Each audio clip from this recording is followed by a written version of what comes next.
Bismillah ar-Rahman ar-Rahim. Salam alaikum wa rahmatullahi ta'ala wa barakatuh. Que la paix soit avec vous, où que vous soyez, qui que vous soyez. Un seul conseil. Vivez, mordez la vie à pleines dents. Mais comprenez ce que vous êtes en train de mordre. Que veut dire le mot vie? Est-ce que le mot vie est un ensemble de choses ou une seule chose? Ou quelque part, autre chose? Est-ce qu'on a tous le même point de vue sur le mot vie? Je ne sais pas. Je ne sais pas du tout. Mais disons que pour être boulanger, il faut d'abord aller à l'école de la boulangerie. C'est pas aussi simple de faire du pain. Parce qu'il faut connaître les ingrédients qui forment le pain, les formes de cuisson, les formes de travail, comment être. Il faut un savoir-faire. Et puis après, le vendre ou le déguster. On ne peut pas apporter un paquet de farine disant « Tiens, c'est du pain ». Sinon, ça serait facile. Tout le monde est boulanger. Pareil pour la cuisine. Si on ne sait pas séparer, je ne sais pas moi, la coriandre du poivre noir, je ne sais pas si on peut m'appeler moi cuisinier. Quand on rentre pour faire un travail dans le bâtiment, où on est plombier, où on ne touche pas à la plomberie. C'est facile de parler de plomberie quand on n'est pas de plombier, pour des informations à gauche et à droite. Je remets cet exemple-là sur ce qu'on est en train de faire, voir Youssef. Si on n'a pas les éléments, les ingrédients qui font former cette histoire de Youssef, ça peut être une histoire banale, comme on entend les banalités à la télévision. Il y en a un qui va enlever une dynastie, et c'est pas une dynastie, il va effacer sur la terre, c'est un pharaon hein, qui s'appelle un éléphant, non, Trump, oui, enfin Trump. Un éléphant, ça trempe énormément. Et il va effacer toute une civilisation en une nuit. Est-ce que vous croyez qu'il n'y a pas un Dieu qui est au-dessus? Quels sont les éléments que tu as? Est-ce que tu connais? Est-ce que tu sais ce que tu es en train de faire? Non, il ne le sait pas. C'est pareil pour nous. Youssef, vas-y, raconte-nous. Mais je pense que pour comprendre ce qui s'est passé à Youssef, il faut comprendre le premier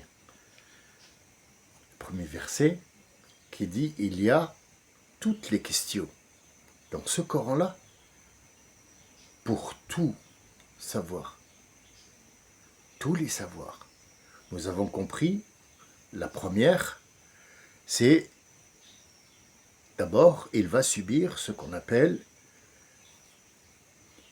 une fitna. Fitna, c'est quoi? En fait,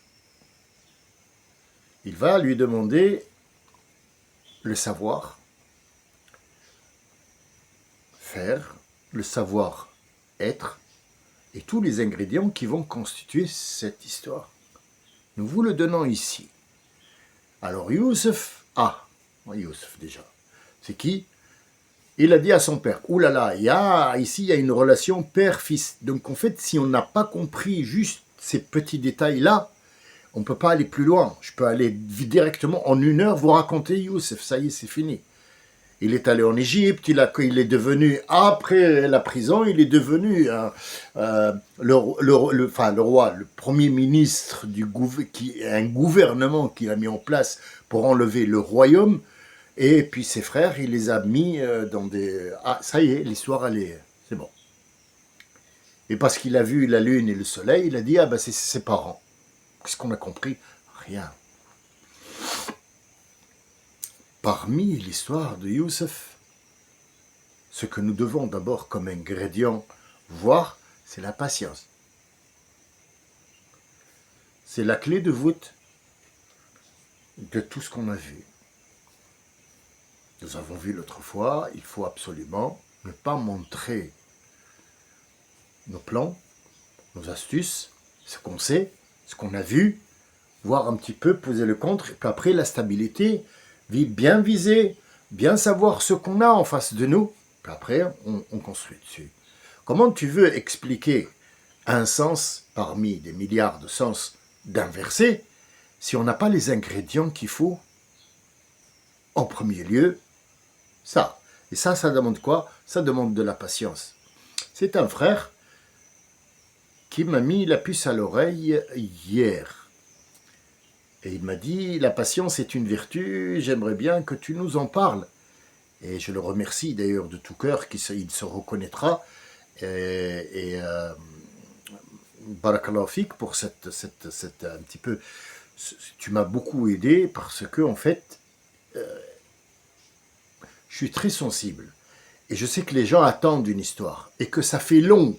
Et que le gars, il n'arrête pas de parler. Mais si tu n'as pas les ingrédients, tu ne pourras pas faire de gâteau. Sois pressé comme tu veux. À la fin, tu n'auras que de la pâte, de la farine. Ce ne sera pas un gâteau parce que tu n'as pas connaissance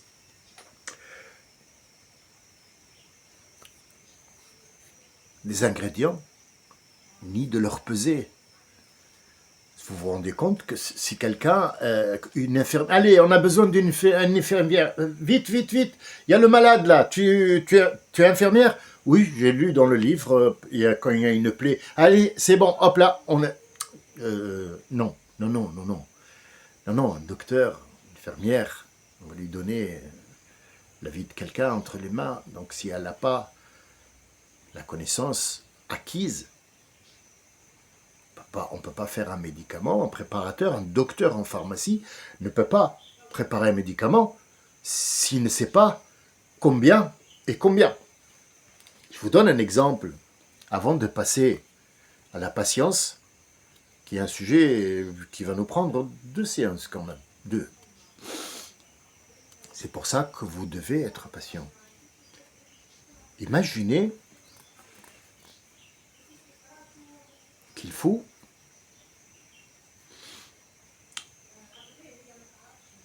pour nettoyer le sol, pour nettoyer le gras, pour nettoyer tout ce qui est à la maison peut être nettoyé, même dans la lessive, nous utilisons des choses naturelles. Alors, il y a plein de gens qui vous le disent sur les réseaux sociaux. C'est des recettes de grand-mère qui sont connues. Et donc là, vous allez apprendre quelque chose. Peut-être que vous avez une petite connaissance là-dessus. Mais disons que ils nous disent il faut le vinaigre et le bicarbonate de soude. On mélange et on fait de la lessive. Oula. D'accord. On fait de la lessive avec ça. Oh oui, c'est bien. C'est bien. Est-ce que ça a été essayé? Oui, tout le monde fait de la lessive, tout le monde fait ça et on en met partout. On a un problème quelque part, les gars. C'est bien, cette connaissance, elle est bien. Mais combien je mets de bicarbonate et combien je mets de vinaigre? Il y a des quantités à respecter, non? Ouais, mais juin, juillet, août, septembre, octobre et novembre, et puis l'année prochaine, je ne sais toujours pas combien sont les quantités. Bien, il faut mettre une cuillère de ça et peut-être un verre de ça. D'accord? Jusque-là, ça va. Merci pour l'information, mais dis-moi, à quoi il sert ce vinaigre? Et d'où il vient déjà? Et c'est quoi ce bicarbonate de soude? D'où il vient? Pourquoi ce mélange? Et pourquoi quand on les met, ça fait de l'effervescence? Est-ce que c'est ça qui nettoie? Oui, oui. Non, non, non. Le bicarbonate de soude est un produit qui est dérivé d'un minéraux qui s'appelle le sel. Alors, le sel lui-même, c'est un dérivé de ce qu'on appelle tout ce qui est un élément saline. Le sel dans l'eau de mer, Allah l'a créé pour que cette eau ne stagne pas. Il y a une vie dedans. Que fait le sel pour nous? Eh bien, c'est un dérivé d'un calcaire. Ok, d'accord. Mais c'est comment cette histoire-là? Alors ici, on va rentrer dans la biologie, et puis peut-être que les gens vont en avoir marre, parce qu'il y a des gens qui ne comprennent pas. Tout ça, pour eux, c'est... J'ai mal à la tête, ils me parlent de X plus Y, molécule 2. Non, on va faire simple. Très simple. Il y a le sel, il y a le bicarbonate de soude, il y a le gros sel, il y a la fleur de sel, il y a le cristaux de soude, il y a du carbonate de calcium. Et il y a encore plusieurs sortes jusqu'à arriver à la pierre d'Allah, cette pierre-là qui vient de Syrie. Bon, elle peut venir de partout, mais la meilleure est de Syrie, comme le savon de Damas. C'est pas le savon de Marseille qui est le meilleur, c'est le savon de Damas. Mais quel Damas? Damas qui est après Damar, ça veut dire la guerre, ou avant la guerre? Parce que là, il n'y a que des produits explosifs dessus. À quoi elle sert la pierre d'Allah? Alors, la pierre d'Allah, c'est un dérivé du sel. C'est peut-être l'origine, ou alors une formation. Le sel s'est cristallisé à un certain moment sous la terre. Il a eu des conditions bien spéciales pour pouvoir avoir cette pierre-là, avec laquelle, et croyez-moi, je n'utilise jamais de déodorant. Parce que ce sont des produits chimiques. Mais la pierre d'Allah, et si on veut mettre des odeurs, comme par exemple la lavande ou des essences, d'orange, de zeste, de citron, de myrtille, de ce que vous voulez, il existe des essences naturelles qu'on mélange avec cette pierre d'Allah. Et croyez-moi, si vous avez une odeur de transpiration, dites-moi, moi j'arrête tout. Partout dans le corps. Hein. Ce qui est bien avec ça, c'est que ce produit qui est naturel va vous permettre de transpirer sans avoir d'odeur. Pourquoi? Parce que cette salinité que dégage la pierre d'Allah va tuer le microbe qui est à l'origine de l'odeur. Donc en fait, ce sel, sur la pierre d'Allah, sur les cristaux de soude, sur les machins, la quantité qu'il y a d'acidité, de salinité, fait la différence entre ces matières qui sont issues d'une seule matière, c'est le calcaire. La salinité tue les microbes? Oui. Elle élimine 99% des microbes. Elle laisse que les microbes qui doivent être dans la chaîne humaine, dans la chaîne de la nature. D'accord. Donc le bicarbonate, oui, c'est un effet de, on va produire ce sel, et puis ce sel-là, il va être traité dans le sens où on va enlever ce qui ne sert pas, on va laisser le concentré de ce qu'on veut, et ça donne de bicarbonate de soude qui peut être contre les microbes, nickel, contre la saleté, les toilettes, la cuisine, le gras, tout ce que vous voulez. Bien. Mais c'est quoi alors le vinaigre? Ah, le vinaigre, c'est un concentré d'acidité. Alors, les acidités, on connaît, les agrumes sont acides, pas que. Il y a l'acide citrique. Alors, est-ce que nous, on a des acides dans le corps? Oui. Alors, j'ai oublié de vous dire, est-ce que nous avons de la salinité dans le corps? Bien sûr. Bien sûr. Sans sel, on aurait pourri depuis longtemps. Et oui, les larmes dans les yeux, la salive, la sueur, tout ça, sans sel, il aurait pourri, on aurait pourri comme de la poubelle, quoi. Mais heureusement, on a cette salinité. Sans ce sel, on peut pas. Mais à quoi il sert le sel, en fait, en plus, le sel de table? C'est pour rehausser le goût. Rehausser, ça veut dire quoi? Le sel, il rentre dans le... Quoi? Il rentre dans le manger et il dit au goût, allez, vas-y, monte, monte. Qu'est-ce qui fait ce sel, en fait? Il va venir enrober le goût et le laisser intact jusqu'à ce que nous, on le mange et le goût explose dans la bouche. C'est magique? Non, non. C'est scientifique. Et c'est divin. Sans ce sel, on ne vivra pas longtemps. Sans le sucre non plus. Sans l'amertume aussi qui fait des médicaments. Mais il y a aussi l'acidité. Eh oui, l'acidité existe en nous. Qu'est-ce qu'on a d'acide? Qu'est-ce qu'on a d'acide, nous? Par exemple, la cérumen. La cérumen qui est dans les oreilles. Elle est amère, mais elle est acide aussi. Qu'est-ce qu'il y a qui est plus que tout le monde connaît qui est acide, sans me dire, ouais, surhumaine, machin, les larmes, voilà. Alors, chacun de vous a goûté les larmes, hein, ils sont salés, on est bien d'accord. Hein, celui qui va me dire le contraire, on a un problème, ou alors, je sais pas, ou alors j'ai menti. Je peux être un menteur, vous voyez. Bon, j'ai plus la tête d'un criminel qu'un menteur, mais je peux faire les deux, si jamais il y a quelqu'un qui vous dit, les larmes ne sont pas salées. Bien. L'acide. Ah, l'acide. L'acide, il est dans le ventre. Ah oui, dans l'estomac. Qu'est-ce qui fait cet acide? Eh bien, tout ce que tu manges, mâcher, ça ne suffit pas. Donc, il va aller là-bas, et tu as cette acidité de l'estomac, hop, qui va l'aider. Les quantités, c'est quoi? Ah, les quantités, on ne peut pas les gérer. Tu peux être le meilleur docteur du monde. Les quantités, c'est Allah qui les gère. Fais ce que tu veux. Trump, trompe, éléphant, gnome, ce que tu veux. Bombe nucléaire, ce que tu veux. Deviens Israël lui-même, ou l'Israël lui-même, et son arrière-arrière-grand-père, tu ne pourras pas gérer ça. C'est le défi. C'est le défi de la vie. Quelles sont les quantités dans la journée Ah, ça, le docteur peut te le dire.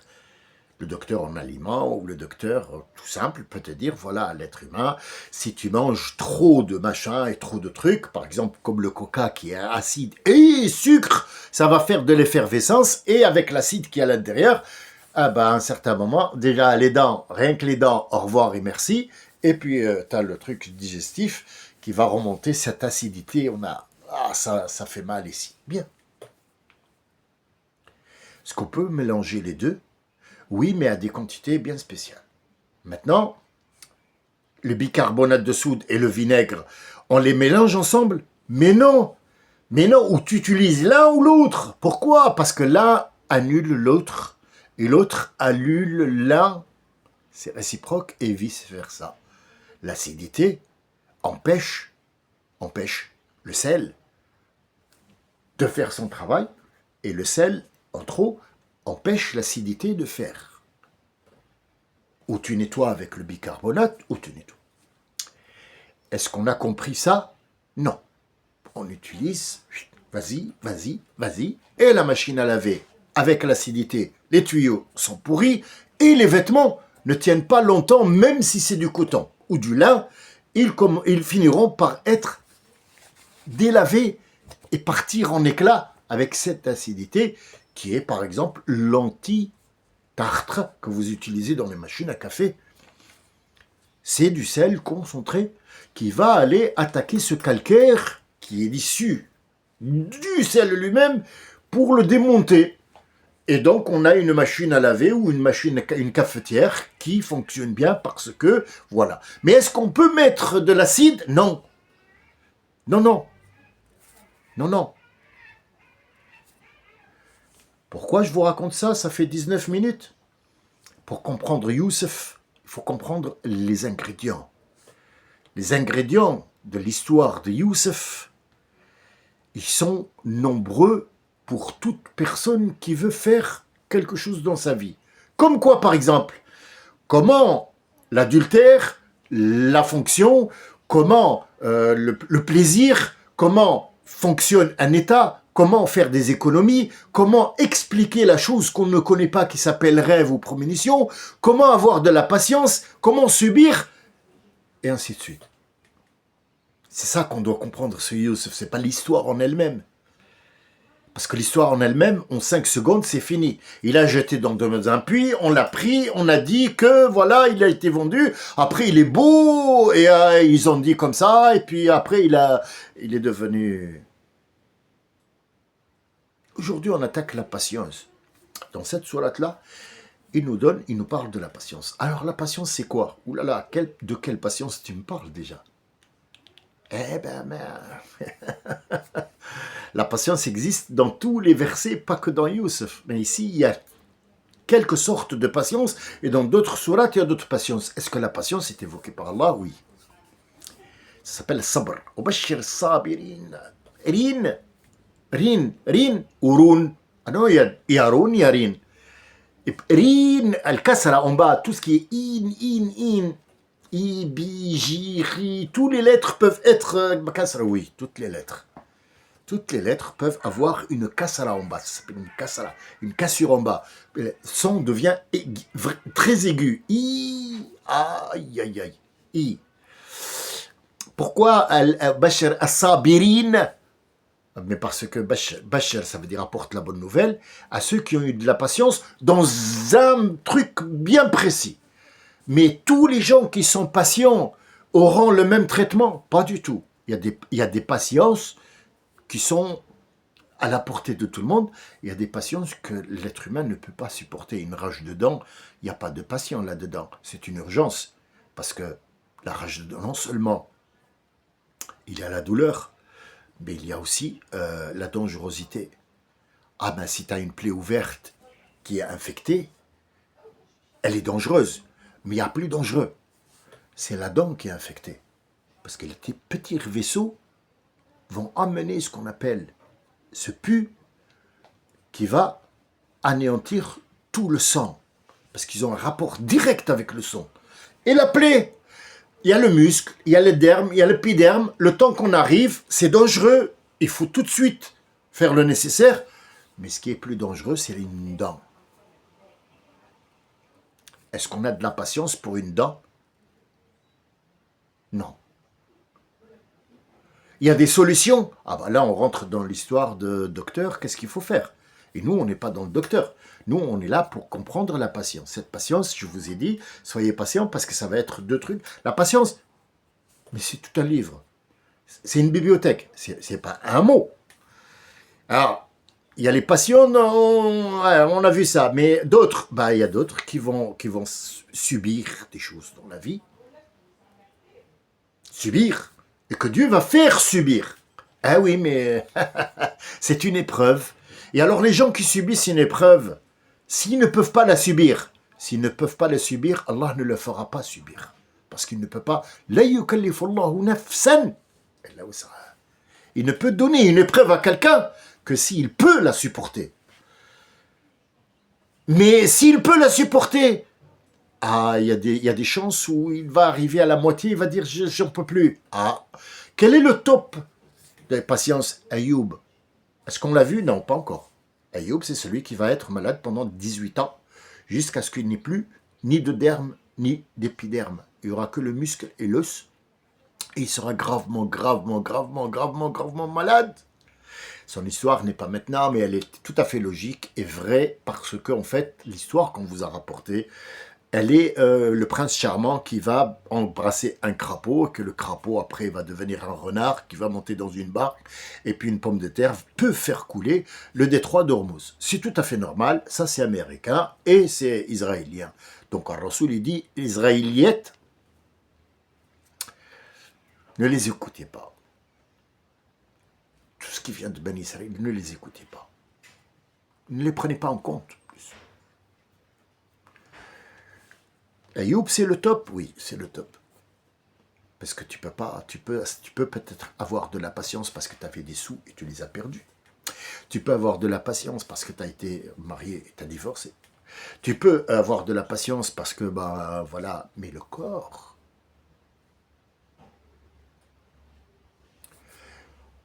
Les femmes ont une patience plus élevée que l'homme. Pourquoi? Je défie n'importe quel homme sur la terre, qu'il ait une grosse barbe comme ça, ou qu'on n'ait pas du tout, qui puisse supporter la douleur d'une femme quand elle accouche, ou la douleur d'une femme qui est maltraitée par l'homme. Ça fait des siècles et des siècles. L'homme, juste quand il a un œil qui est rouge comme celui-là, de la fatigue, il commence à dire « chérie, apporte, je vais écrire mon testament. Prends soin des enfants. » Mais chérie, c'est de l'allergie, tout simplement. « Ah, je crois que je vais mourir. J'ai une épine là.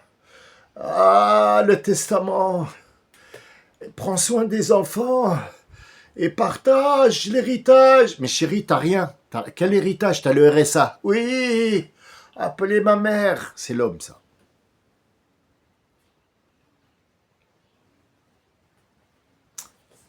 Tous les hommes, en général, toutes les femmes s'y portent.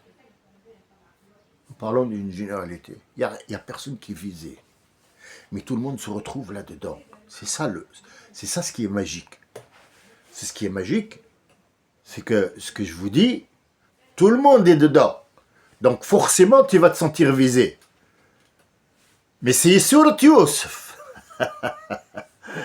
Quelle est la première patience, mon chéri, dans Surat Youssef? À prendre en compte, qui est dur.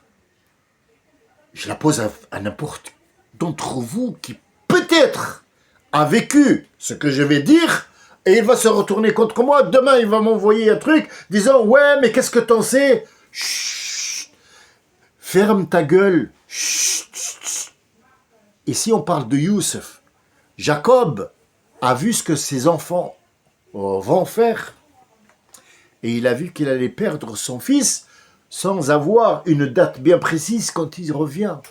Parce que quand on perd ton fils, il va sortir à un endroit et qu'il te dit « Je reviens à 8 heures du soir ou à 4 heures du matin », tu sais où il est. Tu sais quand il revient. Mais tu ne peux pas t'empêcher de dire peut-être que Zahma, allez, je vais sortir voir un petit peu. Téléphone-moi, hein, voilà. Il est localité du salaire. Oui, mais Ayoub, il n'avait pas ça. On lui a dit, on va t'enlever ton fils. Comme on a fait l'épreuve de Ibrahim, à qui Allah a dit, toi, tu es un peuple à toi tout seul. Parce qu'il va avoir une épreuve où il n'y a pas de patience. Quelqu'un qui te dit, viens, donne-moi ton fils, égorge-le pour moi. La première des choses, c'est, si tu as un tournevis dans la main, à mon avis, il y aura des sangs jusqu'au genou. Mais, comme il n'y en avait pas de tournevis à cette époque-là, il a été contraint d'eux. Mais est-ce qu'il y a Ibrahim seulement? Mais non, il y a Lot aussi. Lot, quand on arrivera à Lot, vous saurez ce que c'est que Sodome et Gomorrhe. Vous allez voir, est-ce que vous avez de la patience ou pas? Et si on passe à Lot, est-ce qu'il y a quelqu'un d'entre nous, ici, ou ce qui m'écoute, qui a un enfant ou un parent homosexuel, qui me dise pas demain, mais tu me vises? Parce que non. Chez Michou, moi, j'ai pas de Michou à la maison. Mais imaginez que demain, moi, mon fils, c'est un homosexuel. Déjà, je vais le tuer, déjà. Mais ça n'engage que moi. Ça n'engage que moi. Est-ce que je suis sûr de ce que je dis? Ouais, j'ai fait pire que ça. Oui, un pêcheur. Moi, je suis pêcheur, je suis chasseur, je suis tout ce que vous voulez. Mais je tiens mes promesses avec moi-même. Pas avec les autres. Les autres, ils sont libres de faire leurs promesses. Il va perdre son fils et il va voir le mal que ses fils vont faire. Comparez-vous à lui. Vous êtes qui à côté? Quel est le deuxième? Le deuxième, c'est Youssef. Youssef, un enfant de 9 ans qui entend une voix. Il ne sait pas pourquoi on l'a jeté dans un puits. Il a mal, il est écorché, il est dans un puits, il a peur, il est là, il tend la tête du puits et il se cache parce qu'il a peur de ce qui se passe dans le noir. Mais il y a une voix qui lui dit « T'inquiète pas, tu les rappelleras à l'ordre lorsque le temps et le rendez-vous viendra où ils seront devant toi et qu'ils se prosterneront devant toi. Un enfant de 9 ans. Qu'est-ce qui m'attend? Ah, on est passé sur un tunnel. Allô, allô, allô, qu'est-ce qui m'attend? Je dois m'attendre à quoi? Ah merde, il répond plus. Si je te le disais. Eh oui, c'est pour ça qu'il faut être patient. Là, vous n'êtes pas patient, vous. Rien que m'écouter, là, vous êtes en train de... Putain, mais vas-y, parle, parce que là, oui, non, mais t'es pas patient, c'est tout. Apprends à être patient. J'avais un problème avec mon épouse à un certain moment. Elle terminait toujours mes phrases.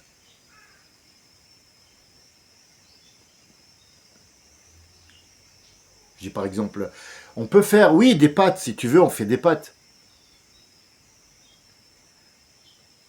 J'allais te dire,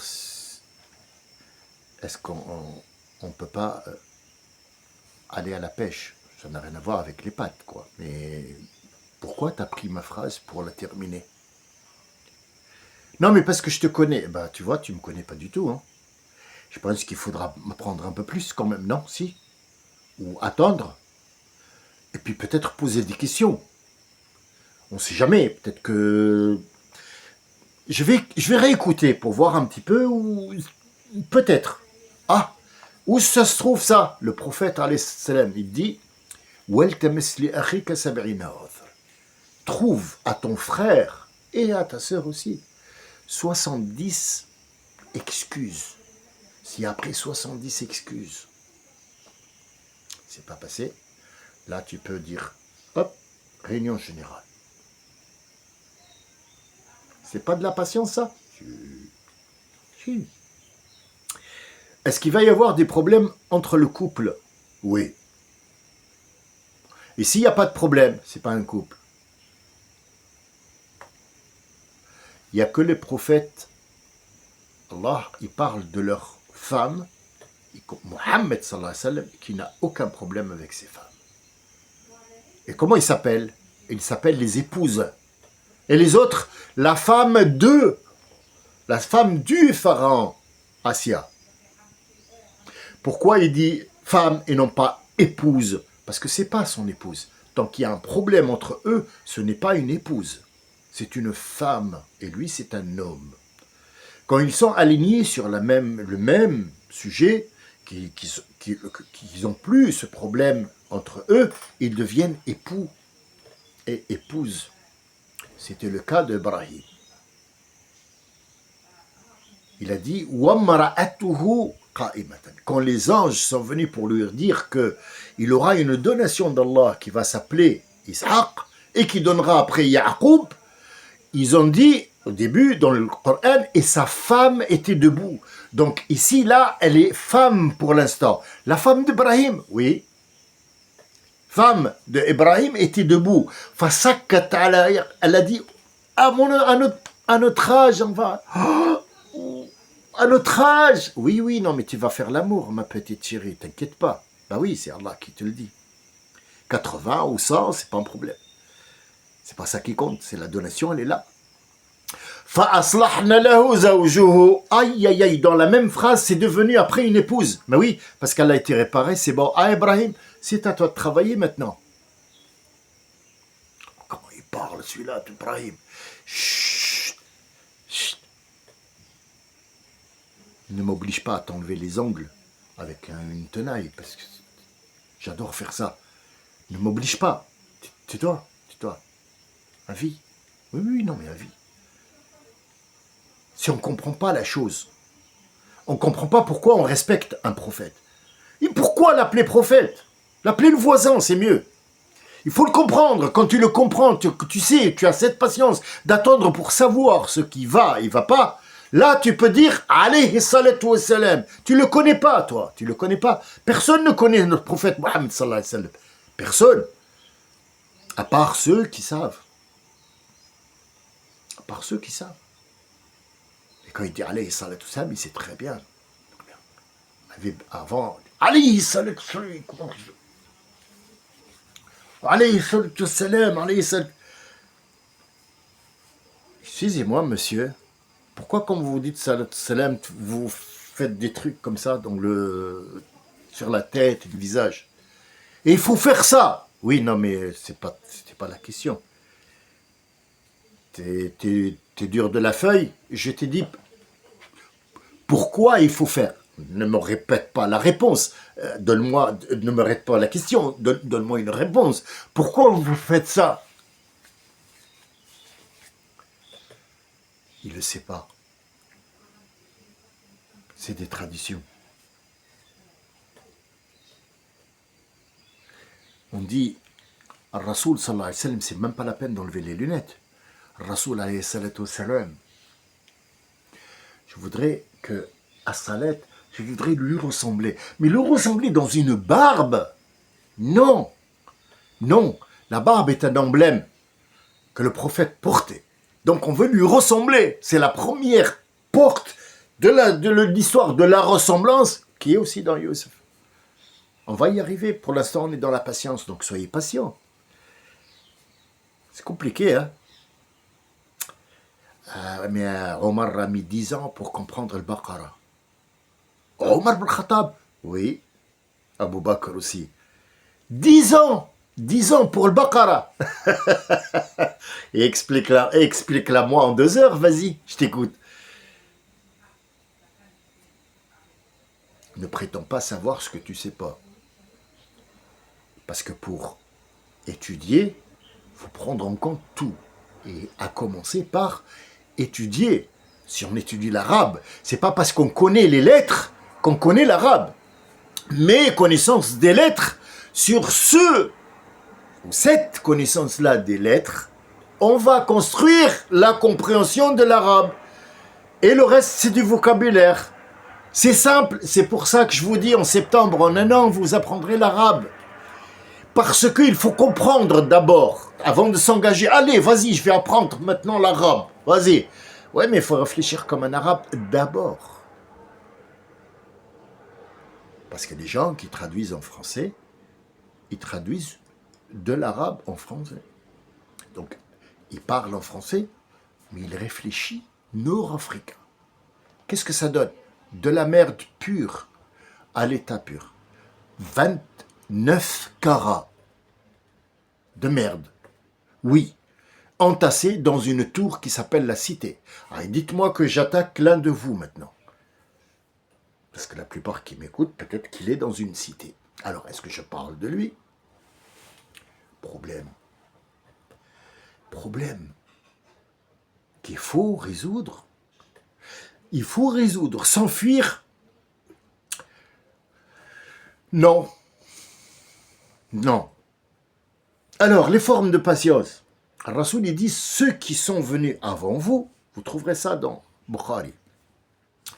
On les a portés devant le pharaon et avec une scie, leur scie à eux crantée, pas les scies maintenant modernes, c'est une scie crantée. Ils faisaient en sorte d'aller doucement pour leur fendre le crâne en deux. En échange de quoi? Il sera libre et ne souffrira pas de dire qu'il n'y a pas de Dieu que le Dieu pharaon qui est devant moi. Est-ce que vous avez la patience de subir ça? Lui ont dit, la ya Rasulallah.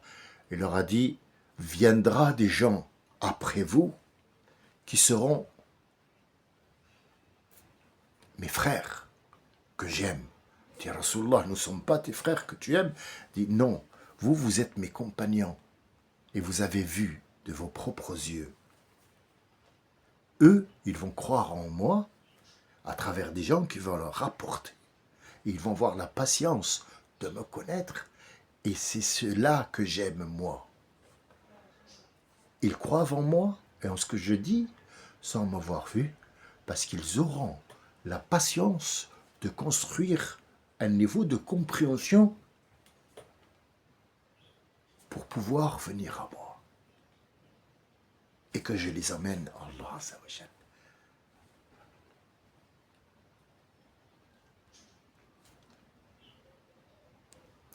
Tu parles de patience. Ben moi je te réponds. La patience, c'est quoi? Tu es patient dans quoi? Tu patientes qu'on te donne un appartement, tu patientes que ton commerce fleurisse, tu patientes un rage de dents